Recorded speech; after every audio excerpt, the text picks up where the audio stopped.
let me say that Sodom and Gomorrah is God's pilot study for his response to the homosexual society.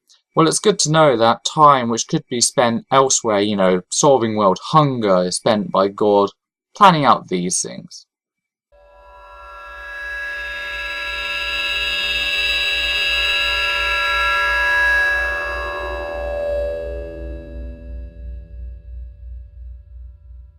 If the government does eventually completely legalize homosexual marriage, would God hold us accountable as Christians? Also, does it make a difference that we are only changing our worldly laws and not his laws?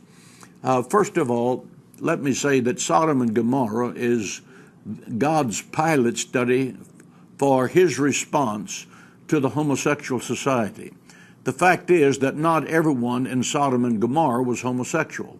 When Abraham was bargaining with God for 50 righteous, 40 righteous, 30 righteous, 20 righteous, and finally it leveled off for 10, he said, "Will you save Sodom and Gomorrah for 10 righteous?" He was saying that that this would be 10 people who opposed homosexuality. They were not found. So here's the measuring rod. It's not if the government approves it. It's if the people accept it. And if the righteous accept it, judgment will come.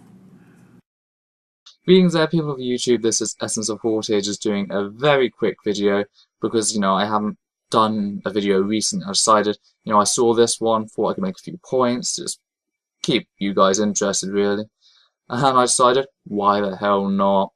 So, yes, the video you saw at the beginning was by John Hagee at rightwingwankers.org.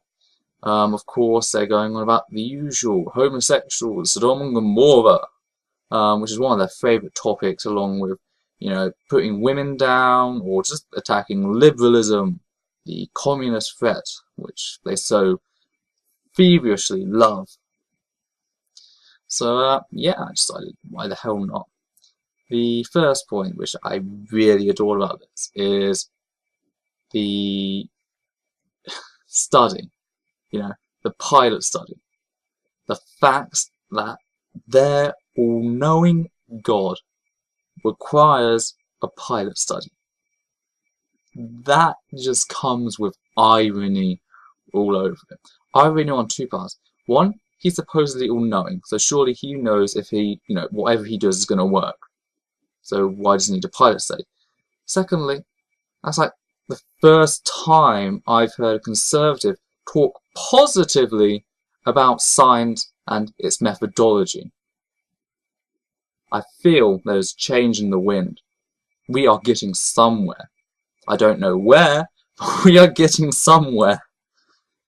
So yeah, that was the first point I just really wanted to make. The second one, it just comes at the end when he goes, it is when the righteous accept homosexuality.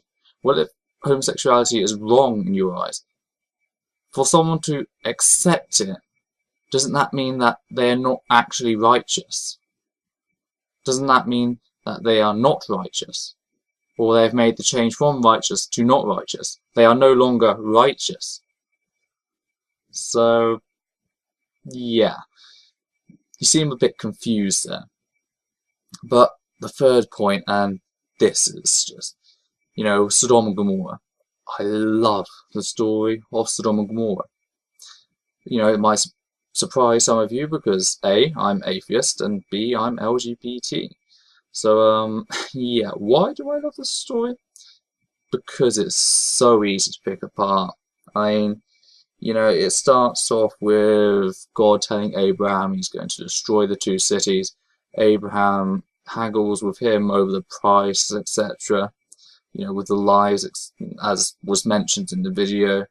So God doesn't find enough people there. But the one man he does find, the one man that is holy enough to save, is a man who is willing to offer his daughters for rape. Let that one sink in for a little bit.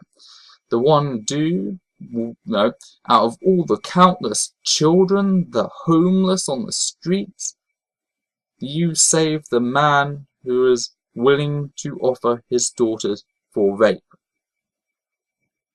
That's bad parenting 101. I mean, we're not even going to go into the parts where, you know, his wife has turned to a pillar of salt, and then there's a drunken orgy with his 2 daughters at the end, and they become pregnant by him. But consciously, before God saved him, he offers his daughters for rape in front of the angels God sent to save him. Nice going there, God. Nice going. You've really made a stunning bullshit story there. So yes, I do love this story, because it does show the pinnacle of cherry picking and the pinnacle of crooked morals, where a man who offers his daughters for rape can be seen as an icon, whilst supposed homosexuals and sodomites and all area of nasties are slaughtered. Let's just be plain simple, slaughtered. In fire and brimstone and agony and all that shit. So yeah, that was my video. Yeah, I'm just keeping it short, no script or anything, so just thought I'd put out something, because I haven't done for such a long time, put out something, keep you guys interested. I'll be on the show hopefully this Sunday as well.